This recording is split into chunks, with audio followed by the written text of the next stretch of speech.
Honourable Peter Dunn. Mr Chairman, I cannot let the moment go without injecting a note of reality into this debate. The previous speaker has waxed lyrical about KiwiSaver, and he attempted to be lyrical. It certainly was very Harvardian prosaic, shall we say. The point I want to make is simply this. The allegation put forward is that KiwiSaver enrolments and the KiwiSaver scheme have somehow stalled since this government came to office. I was there, as the member acknowledges, when the KiwiSaver scheme was devised, and I should tell the committee that in its original conception, the plan was that we would hit, wait for it, 700,000 KiwiSavers by 2015. 700,000 by 2015. In February 2009, we topped 1 million. And the member opposite says it's a good idea, and the members opposite are arguing, if they just bear with me a moment, that the steps this government has taken have been to the detraction of KiwiSaver. As I say, we topped 1 million KiwiSavers in February 2009. A little over 2.5 years later, we are within days of hitting 2 million. Now, the point I want to make to the committee, Mr Chairman, is that if this scheme has been so tarnished, so tinkered with, so destroyed, how come we have doubled its membership in 2.5 years? I would have thought that had the claims the member was making had validity, we would have seen a downward tail. But in fact, here we are going to be, by the end of 2012, not at 700,000, probably 3 times that original protection and twice what we were early in 2009. Now, Mr Chairman, I listened to the previous speaker, bar Mr Cunliffe, and Mr Cunliffe as well, talk about the Labour Party's taxation plans. And I listened in vain, because what I heard from both was a lament about current circumstances, the fact that incomes have fallen, no reference to the global financial crisis, the biggest crisis to hit the world since the Great Depression, no reference to that. And then I heard 2 suggestions made as to what we could do to rectify the situation. One was to bring in a capital gains tax.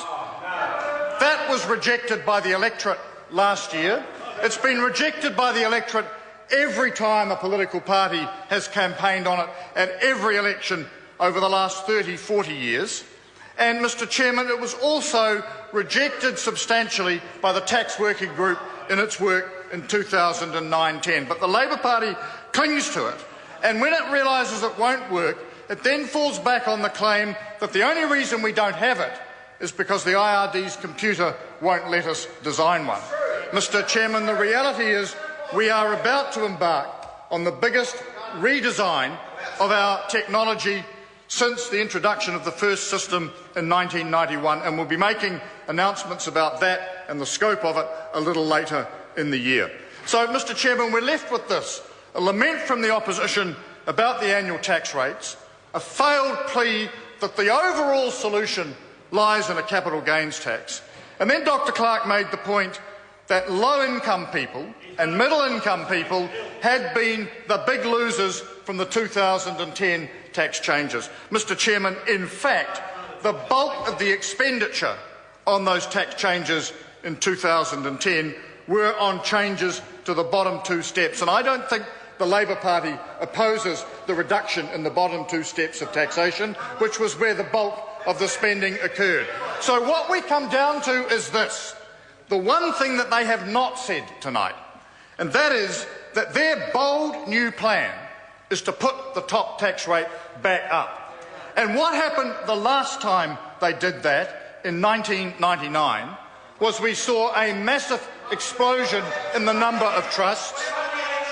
We saw a massive explosion post-1999 in the number of trusts, and tax avoidance and tax evasion. And one of the reasons why we deliberately aligned the trust and the personal rates in 2010 was to stop Michael Cullen. was to stop actually that process. Mr. Chairman. A point of order, Honourable David Cunliffe. Speaker, I seek to raise a point of order under Standing Order 107.2, misrepresentation. The guidance in Order 2 is that a member may not introduce any new matter or interrupt any member to explain a misquotation, misunderstanding or misrepresentation, and 107.1 says that the member should rise when the member has resumed his seat. So now that the Minister has resumed his seat, sir... Can you just tell me what the point of order is? The misrepresentation, sir, is quite simple. The Minister has waxed on for 5 minutes, Mr Chairman, suggesting that I had alleged that KiwiSaver was in decline. Yeah. Order. Order. I'm on my feet. The response the member should take is to take another call to correct it, not to correct it by seeking to do it through a point of order, which is not a way of introducing debate. Mr. Chairman. I'll hear the Minister who... Yes, and I'm giving the call to the Minister. I sought the call again. And sought the call, and I've given him the call. You raised the point of order, and I'm now referring back to the call. Point of order, Honourable David Cunliffe. Chairman, without wishing to second-guess a call that's already been made, you, of course, will recall that I was seeking a call previous, sir, when you gave the call to the Minister. And I know that you are impartial, sir, and I wonder whether there's any room for you to reconsider your decision by giving the call back to the opposition so that the Minister might then misrepresent... Order. I hear the member. Please, sir. I hear the member. Firstly, let me say that once a call is given, it is given. That is the nature of this place, and there's no rescinding of a call once it's been given. Also, members might consider that it is part of the institution of this House that a Minister responding to speeches have unlimited calls, and they generally get a call. Now, I have given the call to the Minister. He shall now take the call. Honourable Peter Dunn. Thank you, Mr. Chairman. Unless members be concerned, I doubt that I'll take the full 5 minutes, because I was simply winding up on the point that the argument that the opposition has put forward about the changes that it requires to be made to the tax system has been pretty inadequate. We've got an argument about raising the top tax rate when we know what happened last time that happened was an explosion in the number of trusts, explosion in avoidance opportunities, and the reason we've aligned the trust rate and the personal top tax rate has been to curb that. And the figures that the member, I'm not sure whether it was Mr Cunliffe or Dr Clark, I can't recall, one of them quoted from the CTU's release earlier in this week, falls neatly in the middle of the period where that realignment was occurring. So the argument about how much people on the top income brackets in New Zealand were paying in tax needs to be taken into account in two perspectives. Firstly, it falls within that period where we were shifting out of that massive evasion and avoidance opportunities created by trusts. And secondly, the figures actually also show an improvement from the previous time that survey was conducted. So, Mr Chairman, I'm happy to support Part 1. I think it's an eminently sensible part of the bill. It confirms the annual tax rates. It confirms the direction in which we're moving. It confirms a reasonable and fair tax system for the vast majority of New Zealand taxpayers, and it gives them the opportunity to get ahead in their own lives. I'm going to the Honourable David Cunliffe. Thank you, Mr Chairman. It gives me the opportunity to point out several inconsistencies in the Minister's contribution. Firstly, at no stage has the Labor Party or